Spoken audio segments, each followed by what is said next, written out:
तो एनएसयूआई के जो प्रदेश अध्यक्ष है विनोद जाखड़ से क्या कुछ बातचीत की है, आपको सुनाते हैं। कौन कहता है आसमां में सुराख नहीं होता, एक पत्थर तो तबीयत से उछालो यारो। पत्थर तबीयत से उछाला तो एक गरीब परिवार का युवा आज इस पद पर पहुंचा है जहां लाखों युवा बस पहुंचने का सपना देख पाते हैं। जी हां, आज हमारे बीच मौजूद हैं एनएसयूआई के प्रदेश अध्यक्ष विनोद जाखड़।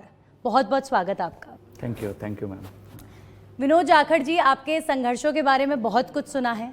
आपके संघर्षों के बारे में यहाँ तक सुना है कि जब स्टूडेंट पॉलिटिक्स में आने के बारे में सोचा नहीं था, तब से मेहनत कर रहे हैं। युवाओं के लिए आवाज़ उठाने वाले आप राजस्थान कॉलेज के प्रेसिडेंट बने, यूनिवर्सिटी के प्रेसिडेंट बने और एनएसयूआई के अब जब प्रदेश अध्यक्ष बने हैं, किस तरीके से देखते हैं संघर्ष को और क्या विजन रखते हैं? देखिए, बिल्कुल मेरा जो समय ये रहा, एक जर्नी बड़ी संघर्ष की रही, पर मज़ा बहुत आया काम करने में, क्योंकि सक्सेस मिली और पूरी ईमानदारी से अपने काम को किया। जैसा कि आपने बताया कि 2014 में मैं राजस्थान कॉलेज का प्रेसिडेंट बना, वो मेरी पहली जर्नी थी। उसके बाद मैं लगातार संघर्ष करता गया। उसके बाद मैं राजस्थान यूनिवर्सिटी का प्रेसिडेंट बना। राजस्थान यूनिवर्सिटी का प्रेसिडेंट बनने के बाद मैं एनएसयूआई का नेशनल सेक्रेटरी बना और नेशनल सेक्रेटरी बनने के बाद आज पार्टी ने जो है मुझे ये मौका दिया कि मैं आज एनएसयूआई राजस्थान का स्टेट प्रेसिडेंट बना हूँ। तो ये बड़ी जिम्मेदारी है मेरे ऊपर, पूरे राजस्थान के छात्र छात्राओं युवाओं की। तो मैं बिल्कुल यही मानता हूं कि अगर कोई काम ईमानदारी से किया जाए तो बिल्कुल बेशक मंजिल ज़रूर मिलती है। जी बिल्कुल, आपकी ये सोच कि अपने काम को ईमानदारी से करेंगे, लेकिन विनोद जाखड़ काम क्या करेंगे? जब विनोद जाखड़ को एनएसयूआई का प्रदेश अध्यक्ष बनाया गया है, तो क्या विजन विनोद जाखड़ रखते हैं? युवाओं के किन मुद्दों को लेकर काम करना है? क्या आवाज़ उठानी है? क्या सोचते हैं? देखिए, आज एनएसयूआई का मुख्य काम है छात्र छात्राओं की आवाज़ को उठाना।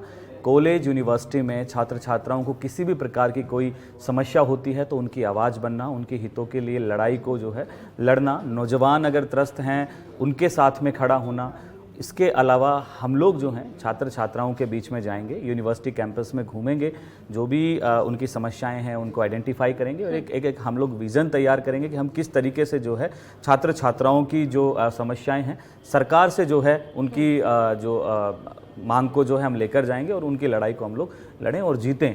ये हमारा मुख्य विजन है। और सबसे बड़ी बात है, अब जिस तरीके से हम देख रहे हैं, एक बड़ी समस्या का जो हम लोग अभी देखा है मैंने युवाओं में, कि जिस तरीके से अभी हमारे छात्र छात्राएं जो हैं सुसाइड के बड़े केसेस देखने को मिल रहे हैं। अभी हम कोटा की बात करें तो कोटा के अंदर भी ऐसी बहुत सारी खबरें आई कि भाई हमारे नौजवान जो हैं इस तरीके की सुसाइड को सक्सेस ना मिलने की वजह से या जो भी वो उनका पर्सनल रीज़न रहा हो, आत्महत्याएं करने के उतारू हो जाते हैं। हम कुछ अच्छा ऐसा कुछ काम करेंगे कि जो है हम उनको आध्यात्म से भी जोड़ें, है ना, मेडिटेशन से भी जोड़ें। एनएसयूआई शिविर भी लगाएगी, कुछ अच्छे जो हमारे ट्रैक से के साथ साथ और भी जो काम होंगे हम लोग काम करेंगे इनके साथ। तो मुख्य तौर पर आपका जो विजन है, एक तरफ जहां राजस्थान यूनिवर्सिटी के अंदर छात्रों की आवाज़ उठाना, दूसरी तरफ जिस तरीके से सुसाइड के मामले युवाओं में बढ़े उन्हें लेकर आप काम करेंगे। यूनिवर्सिटी में इलेक्शन, ये भी बहुत बड़ा मुद्दा रहा। चुनावों से पहले कांग्रेस पार्टी की सरकार थी, चुनाव नहीं कराए गए, बड़ा मुद्दा रहा। एनएसयूआई ने भी इस मुद्दे को खूब उठाया, लेकिन अब एनएसयूआई के प्रदेश अध्यक्ष क्या विचार रखते हैं राजस्थान यूनिवर्सिटी या प्रदेश की किसी भी यूनिवर्सिटी में छात्र संघ चुनावों को लेकर? देखिए, पहला हमारा जो मुद्दा है वो यही है कि प्रदेश में जो छात्र संघ चुनाव को पूर्ववर्ती सरकार ने स्थगित किए थे, अब उन चुनावों को वापस से, छात्र संघ चुनाव को वापस से चालू किया जाए, क्योंकि प्रशासन की तानाशाही बहुत ज़्यादा बढ़ जाती है जब कैंपस में स्टूडेंट एक्टिविज़म नहीं होता है। छात्र संघ चुनाव होते हैं तो छात्र नेता जो हैं एक्टिव रहते हैं, स्टूडेंट पॉलिटिक्स एक्टिव रहती है, एक्टिविज़म पूरा जो है मजबूती से छात्रों के लिए लड़ाई लड़ता है। अब हमारे सामने यही बड़ी चुनौती है कि हम पूरे राजस्थान में हम लोग घूमेंगे और हम लोग सरकार को चेतावनी देंगे कि आप छात्र संघ चुनाव को जल्द से जल्द जो है चालू करें, ताकि, क्योंकि देखिए, कोई हम प्रदेश की राजनीति की बात करें तो सबसे बड़े युवा चेहरे जो हैं छात्र राजनीति से निकल के आए हैं। हमारे पूर्व में जो हमारे वरिष्ठ नेता हैं, चाहे वो किसी भी दल के हों, वो सारे के सारे लोग जो हैं छात्र राजनीति से निकल के गए हैं। तो छात्र संघ चुनाव एक्टिविज्म के साथ साथ राजनीति का भी एक प्रवेश द्वार है। इसके साथ साथ यूनिवर्सिटियों में तानाशाही जो प्रशासन की होती है उससे लड़ने का काम भी जो है स्टूडेंट एक्टिविज्म ही करता है। इसलिए छात्र संघ चुनाव बहुत ज़रूरी है। एनएसयूआई पूरी ताकत से जो है अब छात्र संघ चुनाव कराने के लिए पूरे राजस्थान में लड़ाई को लड़ेगी। चलिए देखते हैं आप इस लड़ाई में कितना सफल हो पाते हैं। बहुत बहुत शुभकामनाएं आपको। विनोद जाखड़ जी, अब ज़रा आपने जो संघर्ष किया अब तक, एनएसयूआई के प्रदेश अध्यक्ष बनने तक का जो सफ़र रहा, उस बीच एक बड़ा महत्वपूर्ण पल आपकी ज़िंदगी में तब आया जब राहुल गांधी ने आपका इंटरव्यू लिया। और इस इंटरव्यू को लेकर कोई ऐसी याद जो आप साझा करना चाहें? और दूसरी बात, राहुल गांधी क्या एक्सपेक्टेशंस रखते हैं एनएसयूआई के प्रदेश अध्यक्ष से, क्या एक्सपेक्टेशंस रखते हैं कांग्रेस के तमाम युवाओं से, और राहुल गांधी की एक्सपेक्टेशंस पर उतरने के लिए क्या विजन विनोद जाखड़ जी रखते हैं? देखिए, बिल्कुल मैं राहुल गांधी जी से मैं इंटरव्यू करके आया हूँ। इस बार मैं एनएसयूआई के राष्ट्रीय अध्यक्ष में भी टॉप 5 लोगों का जो है सिलेक्शन हुआ था, मैं उसमें था। और मेरा सौभाग्य है कि मुझे राहुल जी के साथ 2 बार बातचीत करने का मौका मिला। तो राहुल जी की सोच बड़ी अच्छी सोच है। उसमें वो हमेशा युवाओं को आगे लाने की बात करते हैं, नेतृत्व जो है युवाओं को देने की बात करते हैं। अंतिम पंक्ति में जो व्यक्ति खड़ा है जिसको वो नेतृत्व देने की बात करते हैं। मेरे जैसे गरीब परिवार का एक नौजवान आज एनएसयूआई का स्टेट प्रेसिडेंट है, तो राहुल गांधी जी की सोच की बदौलत है। राहुल गांधी जी का विजन यही है कि पूरे देश में हम जो है विचारधारा की लड़ाई को लड़ेंगे। विचारधारा हमारी ऐसी होनी चाहिए जिसमें सभी को जो है प्रेम की नज़र से देखा जाए। जातियों का जो है राहुल जी हमेशा खंडन करते हैं। जिस तरीके से अभी हम देखते हैं कि हमारे नेता ने भारत जोड़ो यात्रा निकाली, कन्याकुमारी से कश्मीर तक जो है वो पैदल चले। अब उनकी जो है भारत जोड़ो न्याय यात्रा चल रही है, जो कि मणिपुर से हमारी महाराष्ट्र तक चलेगी। तो इस यात्रा का यही मैसेज है जो हमें वो देना चाहते हैं, पूरे देश को देना चाहते हैं कि हमें पूरे देश में सब लोगों को आपस में गले लगा के रखना है। हम सब भाई भाई हैं। धर्म के नाम पे हमें किसी प्रकार की जो है राजनीति नहीं करनी है, धर्म के नाम पे हमें कोई लड़ाई लड़नी नहीं है। ये राहुल जी का विजन है। विनोद जाखड़ जी, वैसे तो ऑलरेडी बहुत बड़ा मौका कांग्रेस पार्टी ने आपको दिया, और जो सहजता, जो पेशेंस या जो सिंप्लिसिटी हम आप में देख रहे हैं, बहुत कम युवाओं में देखने को मिलती है। और एनएसयूआई के जो पिछले प्रदेश अध्यक्ष रहे, उन्हें जोटवाड़ा से विधानसभा का टिकट मिला। तो क्या इन फ्यूचर हम ये एक्सपेक्टेशंस रख सकते हैं कि विनोद जाखड़ जी लोकसभा चुनावों में टिकट के लिए दावेदार हो सकते हैं? देखिए, कांग्रेस पार्टी की यही खूबसूरती है कि कांग्रेस पार्टी हमेशा नौजवानों को मौका देने की बात करती है।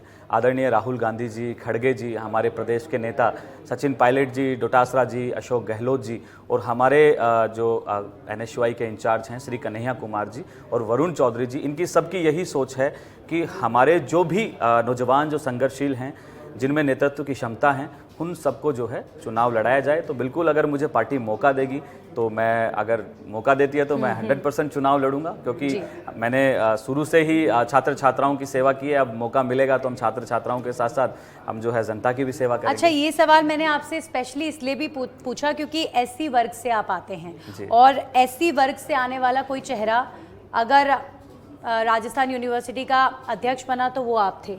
एनएसयूआई का, मुझे बताइएगा अगर मैं गलत बोल रही हूँ, तो एनएसयूआई का जो प्रदेश अध्यक्ष पहला एससी चेहरा कोई हुआ राजस्थान में तो वो आप हैं। जी। और चूंकि राजस्थान में कई सीटें जो एससी रिजर्व सीटें हैं, तो इसमें कांग्रेस पार्टी आपको तवज्जो दे सकती है, ऐसा आपको लगता है? और अगर आपको मिलता है ये मौका तो क्या आप आगे आएंगे? जी बिल्कुल, निश्चित आगे आऊँगा। अगर मुझे पार्टी मौका देती है तो बिल्कुल मैं मुझे इसमें संकोच नहीं है कि हमारा काम है युवाओं के लिए लड़ना, नौजवानों के लिए, महिलाओं के, हमारी बहनों के लिए लड़ना। तो हम बिल्कुल अगर इस लड़ाई को हम अगर संसद में उठाएंगे तो बिल्कुल मैं तो खुशी से मैं तो स्वागत करूंगा। अगर मुझे मौका देती है पार्टी तो मैं चुनाव लड़ने के लिए बिल्कुल तैयार हूँ। बिल्कुल, बहुत अच्छी बात है, क्योंकि ऐसे युवा चेहरों की वजह से ही देखिए देश में जो बड़े बड़े संघर्ष हुए वो सफल हुए, और कई बड़े बदलाव भी हुए। और उम्मीद हम यही करेंगे कि आप जैसे युवा चेहरे अगर आगे राजनीति में और बढ़ेंगे तो अच्छी बात होगी, क्योंकि ईमानदारी, सिंप्लिसिटी बहुत ज़रूरी होती है किसी भी नेता में। राम मंदिर के मुद्दे पर भी अब ज़रा बात कर लेते हैं। अमूमन कांग्रेस के नेता थोड़ा बचते हैं राम मंदिर पर बोलने के लिए, लेकिन मैं आपसे चाहूँगी कि आप एक क्लियर विजन रखें। राम मंदिर 22 तारीख को प्राण प्रतिष्ठा भगवान राम लला की, क्या विचार रखते हैं? देखिए, भगवान राम जो हैं वो सबके हैं। राम के नाम पे राजनीति नहीं होनी चाहिए। मेरे दादा के दादा, उनके दादा के दादा ने राम को माना है, राम को पूजते आए हैं, और मेरा यही मानना है कि मेरे बच्चे और उनकी आने वाली पीढ़ियां भी राम को मानेंगी। आज हम लोग जिस तरीके से देख रहे हैं कि राम के नाम पे सांप्रदायिक बात करते हुए जो है उनको एक जगह तक सीमित कर दिया गया है। तो मैं यही कहूँगा कि बीजेपी इस पे राजनीति कर रही है। उन्होंने देखिए ट्रेन बंद कर दी, ट्रांसपोर्ट पूरा बंद कर दिया, फ्लाइट बंद कर दी, ऐसे, और पूरे देश में उन्होंने पीले चावल बांटे, नोता सबको दे दिया, जबकि उन्होंने जो है बॉर्डर पूरे सीज कर दिए कि आम जनता जो है अंदर नहीं घुस पाए। तो ये तो राजनीति है। और सबसे बड़ी बात, हम अगर बात सोचें तो राम का जो मैसेज था, राम ने अपने वचन को निभाने के लिए अपने पिता से जो उन्होंने वचन दिया था कि भाई उनकी वचन को निभाने के लिए वो 14 साल जो है वनवास चले गए। इसके अलावा उनके जो भाई थे भरत, जिनको राज जो मिला, उन्होंने उस राजगद्दी पे नहीं बैठे। तो ये भाई का प्रेम और राम का चरित्र बहुत विशाल का जो है इस ब्रह्मांड में चरित्र है। अब हम देखते हैं कि राम जी के नाम पे जो वोट मांग रहे हैं, उन्होंने चारों शंकराचार्यों को ही निमंत्रण नहीं दिया। बेसिकली ये जो काम है प्राण प्रतिष्ठा का, ये काम तो शंकराचार्यों का है, लेकिन काम कौन कर रहे हैं? मोदी जी। तो यहीं से राजनीति हो गई। दूसरी चीज, अब इस चीज को कि भाई कांग्रेस किस तरीके से देखती है, तो कांग्रेस में तो हमारी पार्टी के शीर्ष नेतृत्व ने कहा है कि भाई स्वागत है सबका, जो जाना चाहता है वो जाए। और राम को जो हमारे आदरणीय कई नेता जो हैं अभी अयोध्या गए हुए हैं, वह स्नान कर रहे हैं, तो लेकिन जाना चाहिए। बहुत सारी आपकी पार्टी के अपने नेता हैं जिन्हें इनवाइट तो किया गया, लेकिन उन्होंने इनविटेशन एक्सेप्ट नहीं किया। लेकिन उसके बाद भी कई कांग्रेस के नेता कहते हैं कि जी राम मंदिर बन रहा है, स्वागत है आपका। मैडम, इनविटेशन दिया है तो वो इनविटेशन देने वाले, पहली बात तो वो हैं कौन?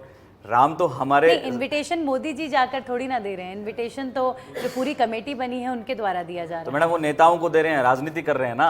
बाकी आम जनता को तो उन्होंने रोक दिया है, बैरिकेड लगा दिया है। जिनकी सबकी भावनाएं, तो वो तो राजनीतिक जो है एक पटल पे लाना चाहते हैं, वो एक द्वेष की भावना के थ्रू है जो कांग्रेस को दिखाना चाहते हैं।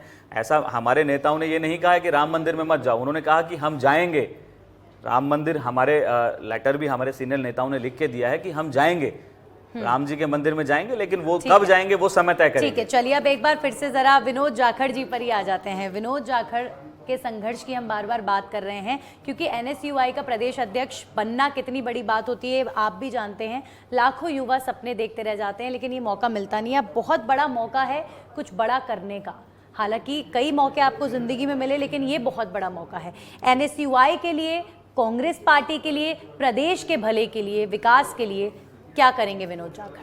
देखिए मैम, जैसे हमारा जो काम है वो छात्रों की लड़ाई को लड़ना है, युवाओं की, नौजवानों की लड़ाई को लड़ना है। अभी मैं नया अध्यक्ष बना हूँ। अध्यक्ष बनने के साथ साथ मैं जब पहली बार जयपुर में आया तो मैं राजस्थान विश्वविद्यालय, जो हमारी तपोभूमि रही है, जहाँ से हम लोग निकल के गए हैं, मैं वहाँ उस भूमि को प्रणाम करने गया तो वहाँ देखा कि हमारे कुछ नौजवान साथी जो हैं आंदोलन पे बैठे हैं। तो हम लोग जो हैं मैंने उस आंदोलन को जाते ही मैंने समर्थन दिया। कल मैं जब जयपुर में गया तो जयपुर में मैंने देखा कि कुछ हमारे नौजवान जो 5000 युवा मित्र, राजीव गांधी युवा मित्र के नाम से जो है एक योजना थी जिसके तहत सरकार की योजनाओं का प्रचार प्रसार करना था। उन सरकार के जो पूर्ववर्ती सरकार थी, वर्तमान सरकार ने उन 5000 नौजवानों को बेरोजगार कर दिया। तो मैं उनके बीच में गया, हम उनकी लड़ाई को लड़े और हम लोग मजबूती के साथ है। पूरे राजस्थान में जिस भी तरीके की अगर कोई छात्र छात्राओं के खिलाफ कोई अहित होगा, उनका, नौजवानों का अहित होगा, NSUI है पूरी ताकत से उनके साथ खड़ी होगी। इसके साथ साथ हम लोग कैंपस में जो है यूनिवर्सिटीज़, कॉलेजेस में जाएंगे। हम लोग उनको हमारी कांग्रेस पार्टी की, NSUI की हमारी विचारधारा को समझाएंगे। इसके साथ साथ जो है हम लोग ट्रेनिंग कैंप्स भी लगाएंगे जिसमें हम गांधी, अंबेडकर, फुले, इनको सबको जो है उनके विचारों को हम लोग पढ़ाने का, समझाने का भी काम करेंगे। जी जी बिल्कुल। चलिए, बहुत अच्छा लगा विनोद जाखड़ जी आपसे बात करके। धन्यवाद, आप हमारे साथ जुड़े और सच बेधड़क के स्टूडियो में ये जो बातचीत खास विनोद जाखड़ जी से हुई है, उम्मीद यही है कि जो विजन आपने देखा है प्रदेश के युवाओं के लिए या NSUI या कांग्रेस पार्टी के लिए, उसमें आप सफल हों। इसी के साथ ही खास पेशकश में इतना ही। नमस्कार।